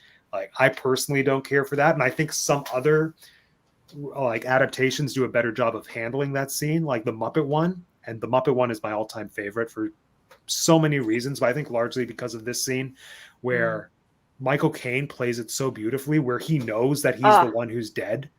And like his the fear is emotion just in that him. scene. Oh, it's so good. Yeah. Like just compared to the Alistair Sim one where like he gives that wail because, oh no, I'm going to die. Whereas the Michael Caine one, I just feel this beautiful helplessness where him seeing that he's dead is almost like him realizing that he doesn't have the chance to go and change anything. And that is just like, he's helpless. And I think that's the way to play it to work. But that's, what do we all think? Yeah, I agree that the despair isn't, oh no, I'm dying. It's, I'm dying before I got a chance to fix what I now understand, you know? So he does do a beautiful job of that. And maybe that's the first one that comes to mind. I think, that was a really nice version of the scene. It was. And so then let's just bring it home with favorite Scrooges. Unless what were you going to say, Jeanette? I was just going to say, I think that following in the footsteps of what I said about Christmas Future is that scene sometimes can just get kind of repetitive. Like, okay, we see Scrooge, he's really upset about the fact that that's his grave. I do. And again, what's funny is Muppet Christmas Carol is my favorite. It is like one of the least faithful tellings of it in terms of it pulls things out because it has to be shortened. It eliminates the whole sister story altogether. The whole, like that whole thing, taking that out kind of deprives the story a little bit too. But to what you said, Michael Caine makes this scene something more than what it usually is, which is just a little punctuation mark to the ghosts have visited. This is now click. Now Scrooge is going to go back to the real world, and all of this is going to make sense. And in the Muppets one, they don't even show you his body, like that whole morgue scene of his body being on the table. It's another thing that they took out because you don't. That scene, I always felt like you didn't need the shroud scene before he's in the grave. I'm like, yeah, it works. We can just take the grave. That's fine. We're good with just the grave, thank you. Just the grave, thank you. Just the grave, no corpse. We're good. Cheaper funeral. All right, and so with that said, let's move on to our favorite Scrooge. Who is our favorite Scrooge, and why? I feel like this is the $1 million question. Yeah, right. I'll go. Yeah. So Michael Caine is my favorite Scrooge. Again, it is the least faithful telling of all the ones that we've kind of touched on to some, like to most degrees. He is my favorite portrayal, favorite genuine just acting. I think that he emotes more than almost any, like I can see it more on his face. I can feel it more than almost any other Scrooge. A lot of the other Scrooges I do feel like are acting. And like Michael Caine's up there and I'm like, I'm total suspension of disbelief. Like I just buy that he is this guy that is changing in front of my eyes. In the other ones, I do feel like it's act 1, act 2. Like now we're watching you, now you're doing this, you're acting this way. And then I'll also say that out of like what I would call the classic tellings, so like Alistair Sim, George C. Scott, and Patrick Stewart, out of those, I would say Patrick Stewart's probably my favorite, but that could have a lot of nostalgia value to it. But that's, you grow up with him as Picard and you're like, oh yeah, I'll buy him as Scrooge. That's cool. Like, but that's my two, I think, out of them. Nice. My favorite is George C. Scott. And the reason why is the scene where he comes back. All the ghosts have visited him, and his performance in that scene where he's just so happy was, I mean, like I literally was crying because it was so his performance was just so good. I just can't, I can't, he made a good Scrooge, like, Scroogey Scrooge, and then just to see his transformation, and it was so joyous and so good. But honorable mention to Michael Caine. I mean, great actor, and the fact that he committed to doing this with the Muppets. Muppets as hard as he did. Yeah, I mean the caliber of. I mean he did not need to do a film with the Muppets, but he did, and he committed to it, and it was amazing, and he was great, and so I have to give high props to him for that. Well said. I agree with you about George C. Scott that his joy at the end is just so sweet, especially because he's such a curmudgeon. Like in this movie and in every movie that I remember. Like what's the one I'm thinking of, the Canadian horror film? The Changeling? Yeah, he's kind of similar in The Changeling or The Exorcist 3, which is very underrated. He always kind of plays that, like, I know everything, I'm over everything, and then just seeing him have fun for a change, you're like, oh, I feel happy for you, George C. Scott. So there is that. I am going to point out again Dickensian. The actor who played Scrooge, Ned Dennehy, who I had to look up to remember his name because I love him in everything I see him in. He's been in a bunch of stuff since then, but he was such an interesting Scrooge. And I don't think we get to the turn, I think we're seeing pre-Christmas Carol Scrooge in this show, but we get to see him in several different episodes, and it was a really interesting, subtle performance. So I don't know if that counts. I am going to just say that that's a really, really strong performance He's of this Scrooge, character. It counts. He is a Scrooge. Yeah, just like Christopher Plummer's technically a Scrooge, but it just wasn't in Christmas Carol. What was Was it in? Man Who Invented Christmas with the Beast, Dan Stevens. Oh, yes. Dan It- Stevens plays Dickens, right? Yeah. It wasn't as good as I wanted it to be, but it was fine. Like from what I remember, the best parts are like when they're recreating Christmas Carol, or like when he's writing it, but then it's being acted out around him. And Plummer he really plays it up as like it's very theatrical and it's almost too much, but because it's Christopher Plummer, he knows what he's doing, so he balances like the over dramatic parts with some really nice nuance. So yeah, we love Plummer. Well, and he played Uncle Mean, whatever his name is, the mean uncle in Nicholas Nickleby, the mini series, with Charlie Hunnam. So I think that was a very similar Dickens character. I wonder, you know what I mean? Like, it's a Dickensian archetype. Yeah. Oh yeah, he worked in archetypes for sure. So I would be curious to see his Scrooge, and I imagine we maybe saw flavors of it in Nicholas Nickleby, but maybe I'm sure you did. Now it's on Canadian Netflix now, so you can see it pretty easily. Yeah, it's worth the watch. Again, it didn't live up to the concept as much as I wanted it to, and it feels very low budget in some parts, but it's fine. It's fun. It's worth watching. But yeah, my two favorites are the ones we've discussed, George C. Scott and Michael Caine. Because for me, I basically write off a Scrooge within the first 20 minutes. And I know by then if I'm going to like them or not, because I think, like just as a performance or as a portrayal, because I very strongly believe that Scrooge is such an easy character to play badly, for lack of a better term, because it's easy to play into the flaws at the beginning. But then the trap is that if you play him too much of a miser, terrible person, then there's no investment from me as someone who's watching to care about your journey and to care about you rehabilitating yourself and doing better. So it needs, like, a successful Scrooge in my mind needs to be somebody who right off the top is redeemable. And I think that's why I don't like Alistair Sim so much, because to me, there's nothing redeemable about Alistair Sim from the beginning. He's just so cold and so unlikable. Michael Caine's Scrooge, to me, plays very sad at the beginning. Like, I distinctly remember when he's talking to Kermit about taking the day off the next day, like he's just looking down and you're not seeing anything. He's speaking very monotonously. And there's just such a, like, there's an intimidation factor, but I just think, like I said, there's so much sadness to him. And he's somebody that, like, his Scrooge is someone that I want to know more about. And he sells me on it.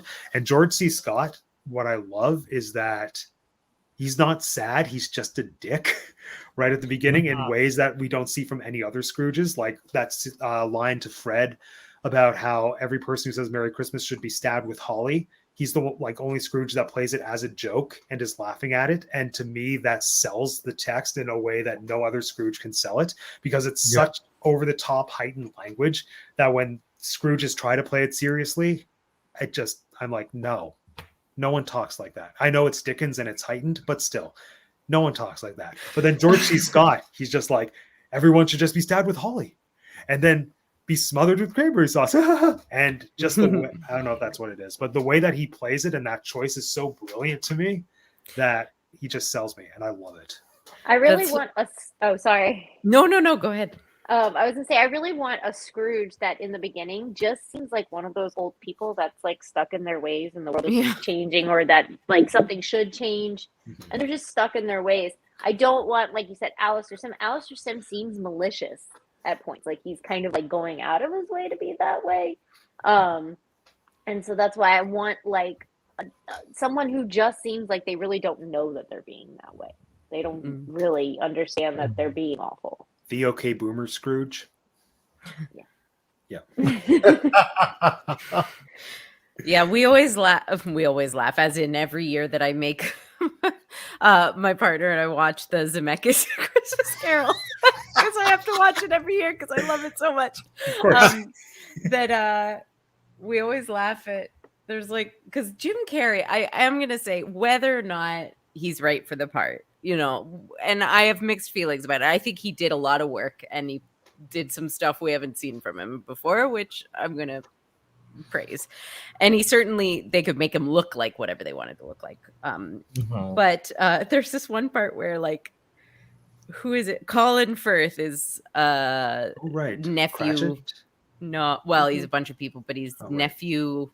Yeah, the nephew Fred. Bill, Bob, Fred. Yeah. You know, Jimmy. No, the nephew Fred. He says, like, you know, one of these days, just, like, come over for dinner or whatever. And, like, in all sincerity, Jim Carrey as Scrooge delivers the line, like, I'll see you in hell first. And we're always like, whoa, man. Like, it's not that big a deal. Just say no, thank you. Yeah. Like, it's a bit intense. And he really, it's kind of funny how much he leaned into it. And, like, in a good way, I think, again, pushing boundaries, but it's also like, maybe that's a joke, or like an offhanded, maybe it's not like Scrooge's revenge against Fred. Right. I feel like his Scrooge is a lot like his Grinch. There were times where he'd be like, yeah. You know, like, I was like, oh my God, this is really just like, this is almost the Grinch. And then, like, then I can kind of get into it more. I'm like, because his Grinch. Not that there's been a bunch of Grinches. There haven't been as many as there's been Scrooges. Of all two Grinches. Well, three now. Benedict Cumberbatch is a Grinch now, right? Oh, God. See, that's how bad that is.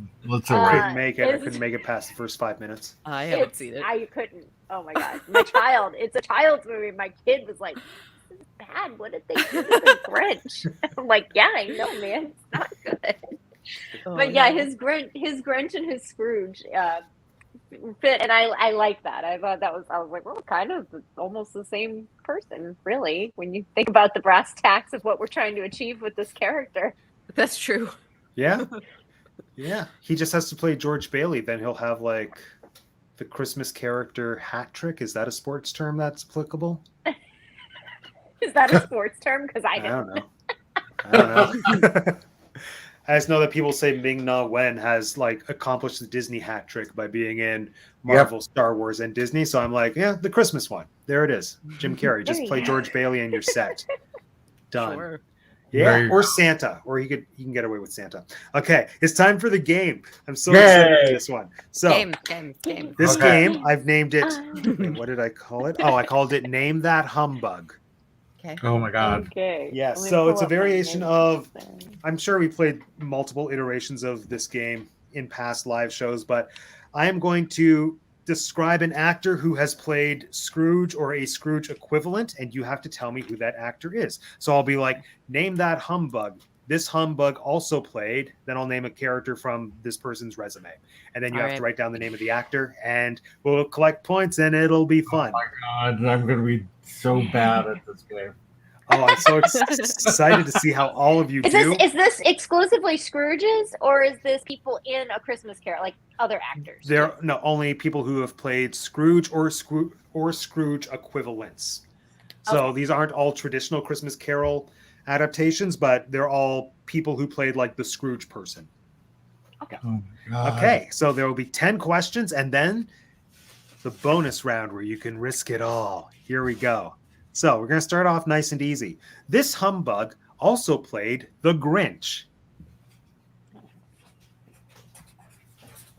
And we just write it down. Just write it down and then we'll All all right. reveal our answers in 3, 2, 1. I think I wrote Jim Carrey, but it's You Oh, all come got a on. point. You all got a point. Look Yeah. how easy this game is. I love it. Jim Carrey. Okay. This humbug was the first Miss America to relinquish her crown. This humbug was the first Miss America to relinquish Oh. her crown. Oh, we know Oh these my people God. names. And I didn't know that. I feel like is this her first name? Yeah, that's what I was. Am I Okay. right? Yeah, No. I'll give you a half point because you got the first name. Well, Unless you know the I last wrote- name. No, I got it. I got the block. Oh, I'm sorry. You count to 3. I didn't Oh yeah, mean to- 1, yeah. 2, 3. Well, I wrote Tyra Banks. It is entirely not Tyra Banks. There we go. Vanessa oh, Williams. he got it. Yeah. Oh, I'll give you the full point because you knew Vanessa. Oh, it's No, Vanessa no, Williams was no. a Miss America? Oh, that's like how she became famous. Yeah, that's how she Yeah. became. I thought it was her, but then I was like, I started hesitating, and then when you confirmed Vanessa, I was like, okay, yeah. Oh, okay. Yeah, no, that was like her claim to fame. She was pressured to relinquish the title because So what movie was she a Scrooge character in? that was know the one about I was that. talking about with the TV for Christmas Future. It Oh, was Diva's oh, Christmas oh. Carol. Yeah, so she's I Okay. think she's a supermodel or something, and I don't remember much, but I remember it was decent. Yeah. Okay. I could see it with her. Okay. Yeah, no, she was actually really good. Well, she's good in most things. Yeah. Okay. Next, this humbug originated the role of Mozart in Amadeus on Broadway. Ooh. This Oh. humbug Broadway. originated the Oh, role wait, of no, I was Mozart wrong in about that. Amadeus Oh, on shoot. Broadway. Not West Oh, End, which is yeah. where it opened, not movie, because Oh. that's a different thing. Oh no. oh my god, on sorry, originated the role on Broadway. Broadway, not. Yeah. I Not think I have movie, the not West poster End. for the West End one in my house. It must be. It can't be the. Okay, I have my guess, but it might be wrong. I didn't check. Maybe it's the same I'm person. almost positive it's a different person from Broadway to West End. I'm just gonna try. Okay. Everyone has their answers. 3, This is 2, wrong, but- 1. Tim Curry is correct. Yeah, Ooh. and I wrote Tom Hulse too because I he hadn't- was Amadeus in the movie. I got so Yeah. excited. I was like, "Yeah, Tom Hulse." I know. I was like, that's why I put him down. 'Cause, Oh my Quasimodo. gosh. Amadeus. I will tell you right now, since we're on that, Amadeus is my favorite movie. It's my favorite movie too. Good. We got See? Anne Rice. We got Amadeus. We I got was I like, have we everything. need to be friends. You might be I my best absolved friend. you. Okay. Next. Ooh, okay. This humbug played a drag queen named Felicia Jolly Goodfellow who rode a bus through the Australian desert. Oh, Yeah. yeah. Give I it mean, a. it's probably not, but But yeah, okay. this humbug played a drag queen named It's- Felicia Jolly Goodfellow who rode a bus through the Australian Oh desert. my God. Oh, I know it um, too. I think Just- I know just about let me this for some remember, reason we right? did, but It's hang on.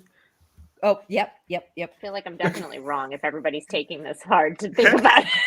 I got it. Oh my God. Oh my God. It's General I Zod, misheard right? the question and I Did just I wrote put down drag General queen. Zod? Sure. Everyone have something? Yeah. 3, 2, 1, go. RuPaul. Who did you put down? Guy Pearce? Guy No. Pearce. Is that It General was Zod? Guy Pearce? No, Terrence Stamp is General Zod, Terrence- but I think he yeah. plays Bernice in Kristen. Oh, okay. Am I Was right? it Guy Who is Pearce? Yeah, it was Guy Pearce. Oh, Yeah. okay. He No, plays well- Felicia. Yeah, the youngest What one. movie is that? Priscilla, Priscilla, Queen of the Desert. Yeah. Oh my goodness. It's- I've Oh, never yeah. seen that. It's quite good. It's Oh, no, I basically haven't- the Australian version of Tu Wong Fu. Oh, I was gonna say it sounds a little like a Tu Wong Fu. I don't know what that is. Kind What of. am I missing? Tu Wong Fu, You don't know thanks what Tu Wong for Fu is? everything. Julie Newmar is the full title, I think. Yeah. It's Something like that. Yeah. That's so where it's we- similar Tu because Wong it's Fu? 3 American drag queens traveling across the country on a Mhm. road Yeah, trip, it's kind Patrick of like Swayze, Wesley Patrick- Snipes, and John Leguizamo, right? Oh, so Yeah. who ripped off who? Which one came first?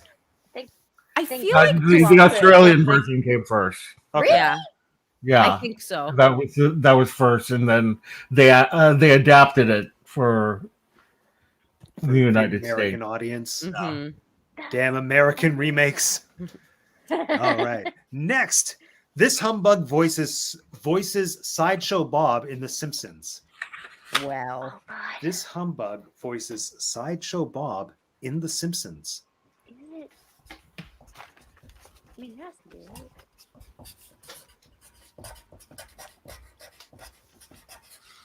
I feel like. Okay, I can't confirm, but almost all of the people that are left on this list are people we've discussed. Although, actually, some of them aren't. So never mind. Okay, next. Not next. Show me your answers. Hold on. Oh, I was wrong. I wrote Patrick Stewart. You were I back. can't do it. Kelsey Grammer is correct. All right. Okay, next. This humbug is the narrator in Ted. This humbug is the narrator in Ted. Ted. Yeah, the teddy bear movie. The vulgar teddy bear movie. Oh my God. it's been a long time. I have a guess though. I can't even remember. Oh who yeah, I had think that I movie. know. Yeah, well, I doubted Alright. myself because he's the narrator in another movie, and I was like, "There's no way he's in both." Everyone have an answer? Let's see them in 3, 2, 1. Doesn't want to. Oh my God. question marks. Patrick Stewart is correct. Oh my God. Yes. I mean, he just Yeah. narrates a lot, so Yeah, yeah. I know. I was like, That oh, was- that's not really a good judgment of whether it's him or not. Well, I couldn't say Star Wars too easy, so I tried to find the most obscure thing that was just on the brink of being familiar. Star is Wars actually would not be The direction I right, went with all Matt, these. because it's Oh, not that's a Star Wars? Star Wars. Whatever. They're all stars. They're all star things. oh, we were about to make a lot of people mad. I know. I know. Captain Jean-Luc Skywalker of Yeah, the use the Millennium Force, Harry. Falcon. There we go. Okay, next. My fiance's scowling in the corner just from me saying that. Sorry, Daniel. Okay. All right. This humbug has played a cat, a bear, and a doctor. This humbug has played a cat, a bear, and a doctor. Got it. I love Oh the my confidence with that one. I'm sorry. Oh. What can I say? I know my cats, bears, and doctors. Oh. I got it.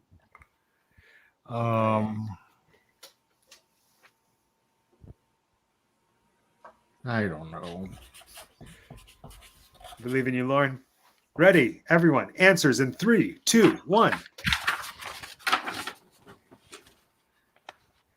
Well, Oh, did you say Bill Murray? You all got a point. It's Bill Murray. oh, okay, it was. Yeah. Can anyone name the cat, the bear, and the doctor that he played? Not for Garfield. bonus points. Yes, Garfield, Baloo. Bear, Baloo, and the doctor. Oh, yeah. Oh, and Ghostbusters. Yeah, He's a doctor in Ghostbusters. right? Peter Venkman. Yeah. Mm. All right, next. Here we go. This humbug was nominated 21 times for the Daytime Emmy Award and won once. This humbug was nominated 21 times for the Daytime Emmy Award and won once. I believe they won after 19 years. It was an ongoing joke where it was like, this person just keeps getting nominated, but they're never going to win. Well, it's not. God, I don't know. It's for a soap Is opera. Did you tell us?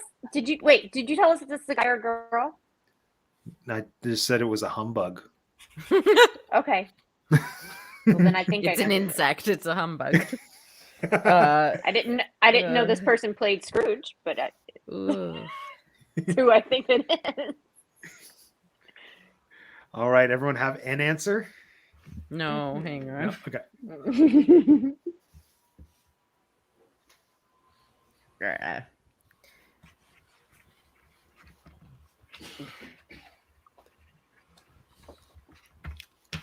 Wait. Oh, don't read the comment section because my mom got it. No, I haven't looked at it. Good job, Martha. 19 years. Yeah, I think it's the Okay. only person it could be. Here we go. 3, got the 2, wrong. 1. Kelsey Grammer. Is that Kelsey Susan Grammer?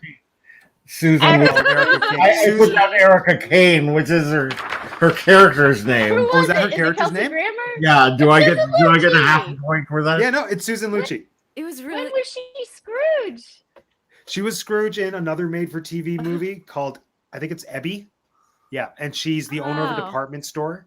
And it's, again, like the Vanessa Williams one, actually not as bad as you would expect for a TV movie. And Sure. yeah, actually, that was one of the ones that I was saying does the Wizard of Oz treatment, but I think does it decently because all the ghosts are like her store employees, essentially. And the ghost of Christmas Present is the person who works in the wrapping department. So she's the ghost of Christmas Present. It's hilarious. A great hint there. It's like the only Right? person I know that's the case for. I couldn't remember the actress's name. I remembered the character's name, but not that. Oh, I'm glad you clarified that that's the character's name because I just saw that and the name meant nothing to me, but now I know. There we go. All right. Next, this humbug won the Best Supporting Actor Oscar in 1999 for The Cider House Rules. This humbug won the Best Supporting Actor Oscar in 1999 for The Cider House Rules.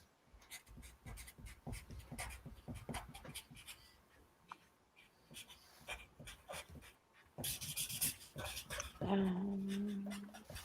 think It's I'm one of way two off, people. but I'm gonna I know. try.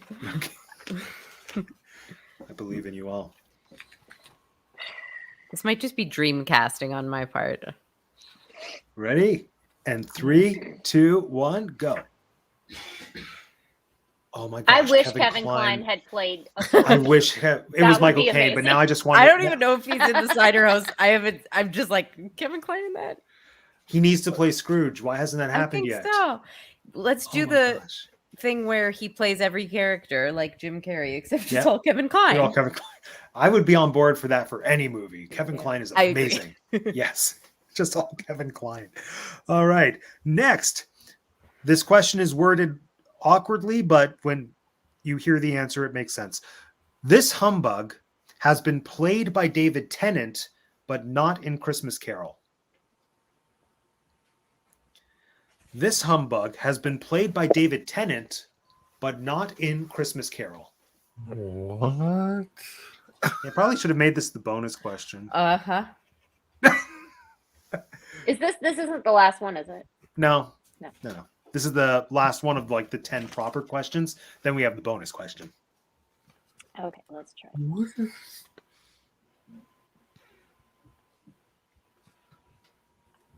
I don't know. I'm just gonna put this down. All right. And answers in 3, 2, 1. Oh. Scrooge McDuck is correct. It's a point for Kristen. Oh, Oh no! that's amazing. right. Yeah. That's right. You're all Disney people. Come on. I wasn't Yeah, thinking. no. I was thinking. I didn't know Like- David Tennant played. Yeah, David Tennant is Scrooge in the new DuckTales. Yeah. Wow, I Yeah. didn't know that. That's Yeah, so because cool. he's Scottish. Feel like that's largely why they cast him. He's the only A-list Scottish. Scot that's out there God, right now. I should have known that one. I got thrown off by the question. Oh, I know, right? It's so delightfully awkwardly worded. That was almost your bonus question, but then it wasn't. So Kristen, since you haven't played one of these before, I'm now going to tell you how many points you have, and you can decide how many you would like to wager for the final question. This is where anything goes. So, Kristen, Zaza, you have 6.5. I'll give you all your scores first, then you can decide how many you want to wager. Tinker J, Jeanette, you have 7. Lauren, you have 6. Okay. How many God, points I would we understand. all like to wager? And you can change your answer after you hear other people's answers. I'm wagering everything. All of it? Okay. Yeah, I'm all in. Okay. All or nothing. Okay. Gamblers, do here we it. go. Let's do it. All right. This humbug is a Canadian treasure who won the Oscar in Oh. 2010 for The Beginners. What? This humbug is a Canadian treasure who won the Academy Award in 2010 for his role in The Beginners. I don't know. Might have given Kristen the unfair advantage on this one as the fellow Canadian theater person. Would have booed it. I don't Is know. it that? I don't know the nationalities of the two people I'm thinking. I know. of. I'm Pretty not- sure one of them's British, not so I think familiar. that's Well, Hmm. this is one of those people that only really Canadians know is Canadian. It's like Oh, old- good one. now I'm second guessing myself, but All right. I'm just gonna I'm do just it. putting this down. Yes. Okay. Everyone got their answers? Yep. All right. Let's see them in 3, 2, 1. Christopher Plummer is correct, Oh, which means I was like, Kristen that's not Zaza Ricky is the Scott. Christmas Carol queen for this evening. Well done. what? Yay! Let's wonderful. Okay, I don't know the words. No. Does Bean That Buddy was sing that in fun. Muppet Christmas Carol? Yes, it's my favorite. And then part. he's hit with a snowball. brightly shone the moon that night. Da, da, da, da, da, da. So adorable. Oh, that was fun. Oh, these questions were Yeah. like just the right amount of difficulty because I got the reactions I wanted, which was pained thinking, just what I always want to go for. Yes. Oh, this is amazing. All That's what right. we- Well, what were you going to say? That's what you do here at Teacup for One. Pain thinking. No, I'm Exactly. kidding. I'm kidding. No, you're not too More far off. pain That's thinking. basically my catchphrase. All right. Well, before we wrap things up, I think we kind of already know, but let's just do a go around and say what our overall favorite Christmas Carol adaptation is. We've pretty well touched on it, but summarize it. Which one's your favorite and why? My all-time favorite is always going to be Muppet Christmas Carol largely because of Michael Caine as Scrooge. So I think that's the most important thing for any Christmas Carol, Muppets or not, to have a Scrooge that you're with from start to finish. The Muppets are just an added bonus, but I also think their personalities mesh with the Dickensian vibe weirdly perfectly. Like they're just heightened just enough that I think it works. And like the visuals, same thing. It's heightened in just this beautiful way that works amazingly. And it's the only Christmas Carol that really makes me cry, like seeing Kermit cry over Tiny Tim's death. Like that just Or when gets they me in sing ways Love I'm not Is prepared Gone. for. Yes. And you Well, just wanna depending on which one die. you're watching. Yeah. Yeah. Apparently it's coming back for good next year. Those are the rumors. Oh. Oh, Like on a ball. Blu-ray or something. Yeah. Lauren, how about you? Mine is the George C. Scott version, and mainly because of the scene where I cried, and I really just had a visceral reaction. I mean, like, I was not expecting to cry during that second. And I was like, oh. So, plus it's a very well done adaptation. So I really love that. I love Muppet Christmas Carol, and I love Scrooge. Those are two other favorites of mine. Good ones. And they're also vastly different, which is so Yeah. beautiful, I think. They're just giving us different perspectives on it. Nice. Exactly. Kristen, Zaza. Yeah, while the George C. Scott one has a very high standing in my repertoire, I'm gonna have to say it's the Zemeckis one. I think as as a creep myself and someone who likes creepy things, it's just the scariest, and the cast is stellar, and as strange as the animation is, I think that they were able to deliver the most accurate to the original version. And yeah, I think all together, all the performances, the score, the direction, it's my favorite. It's my favorite one. Nice. And yeah, of Again, course I I need to love the revisit Muppets it. one. And of course I like I have to shout out Matt's hashtag Scrooge, which Oh was yeah, I forgot I made also one. great. Oh, You made a Scrooge. yes, that is another one. Mhm. Yeah, that's my favorite. I'm biased. I made it for me to watch, but that's why it's my favorite. There we go. Nice. Jeanette.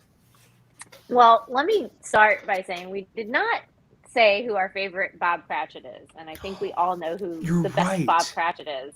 Kermit. It's Matthew Yipchak, Oh. and then Kermit. It's Matt, and then Kermit, And then Real close. Gary And Oldman. then Gary Oldman. And then, I also After forgot Kermit that I did that. Well, thank you. my favorite is the Muppets, obviously, but I kind of at this point in my life, because I have gone back and watched older ones, I almost remove it because it's not as like if you want to talk like really faithful retellings, I feel like there's like 3 or 4, like there's 3 or 4 that are really true, like the Zemeckis, George C. Scott, Patrick Stewart, and Alistair Sim. Those are like the faithful retellings, and out of those, the Patrick Stewart one is my favorite. So it's Muppets and Patrick Stewart. Mm-hmm. And I do love some Scrooged, but again, I count that as like an outside of the Mhm. the realm of faithful retelling.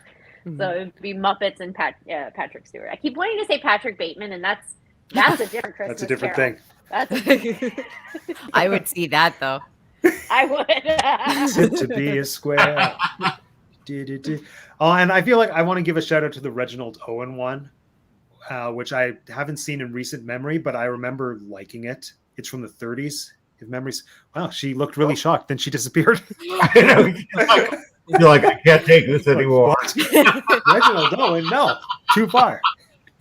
Yeah, no, but from what I remember, because that was one of the ones that I watched that epic Christmas Eve where I watched every Christmas Carol movie. She's back, yay! There you go. But yeah, the Reginald Owen one, I remember him. There was like a nice sympathetic quality to him. He's not my favorite, but I think he's worth mentioning since none of us mentioned him. And just that movie has a really beautiful like 1930s quality to it. Like Ghost of Christmas Past has almost a Glinda vibe going for her, like 1930s starlet, which weirdly works. Like it's almost, my reading of it was that was the ghost of his sister, or that's what they were going for, like this nice angelic comforting presence. So yeah, it's not talked about often, but the Reginald Owen one I think is worth a watch. Not the best, but not the worst. So shout out to him. There we go. All right. So thank you so much for joining us, everyone. We're going to do a quick go around and everyone tell all 5 of our viewers, once again, remind us who you are, remind us where we can find you, and let us know if you have any fun and exciting projects coming up. Who are we going to start with? Let's start with, hold on. Oh, I haven't used this in so long. I forget how to screen, like full screen people. There it is. Lauren. Whoa. I'm Lauren with Castlescapes and Clones. I'm on YouTube. We're also on Instagram, Castlescapes and Clones. And check us out. We do a lot of Disney content. I do a lot of unboxings. My cousin Rich also contributes to the channel by doing his own unboxings. He's very Star Wars heavy, Matt, Star Wars. Tragic. And but anyway, we're just looking to complete Vlogmas this year, so that's pretty much if we can make it there live, then we've done something good. Brilliant. Well, thanks for joining us, Lauren, and until next year, thank you so much. Yeah. All right. Jeanette, same question. Hey, so you can find me TinkerJ787 on Instagram. Like I mentioned before, we're a Disney family that has annual passes, so we're down there at least 4 times a year. When last time we were there, I started doing like the IGTV thing. I really like that, so there'll be a lot of those on our upcoming trip in February. Staying at the Yacht Club, doing Festival of the Arts, and then over the holidays until we get there, I'll be doing a lot of Disney baking. Potentially Disney inspired cocktails, probably just holiday ones, but definitely Disney baking, followed by a much needed trip. Oh, that sounds amazing. Well, I can't wait to see the baking. I can't wait to see the Disney trip. All of it. Thank you for joining us. And next Bye. up, bye-bye. Kristen, Zaza, same question. Where can we find you? What do you have coming up? So you can find my podcast On a Dark Cold Night anywhere you like to listen to podcasts, Spotify, Google Play, iTunes, or at my website, kristenzaza.com, or on the Sonar Network at thesonarnetwork.com. I release a new episode every Wednesday, so you can tune in. And actually on Saturday, the Sonar Network is hosting a marathon holiday event where different hours, different hosts of podcasts on that network are going to be doing different sort of live things on YouTube. So at 5:00, you can catch me playing an 8-bit horror game called My Big Sister that I've been looking forward to playing. And I'm going to set it up so you're kind of just hanging out in my living room with me playing this game, and I'll try to speak in a soothing podcast tones and just play this game. So yep, if you have trouble getting to sleep and you like creepy stories, tune into On a Dark Cold Night. Brilliant. Thank you so much for joining us, Kristen. And of course, everyone, you're watching this on my channel, so hopefully you know who I am. But if not, please subscribe. Again, my name is Matt. This is Teacup For One. I have 2 degrees. Thank you so much for joining us for our Teacup For One holiday special. We love Christmas carols so much. Keep an eye on the channel because the last episode of #Scrooge will be coming out in the coming days. And then 1 week from today, I'm going to be airing all 4 episodes edited together as a short film. It runs just under an hour. And if you've been, holding out on watching it because you want to see it all strung together, next week is your chance. So please watch that.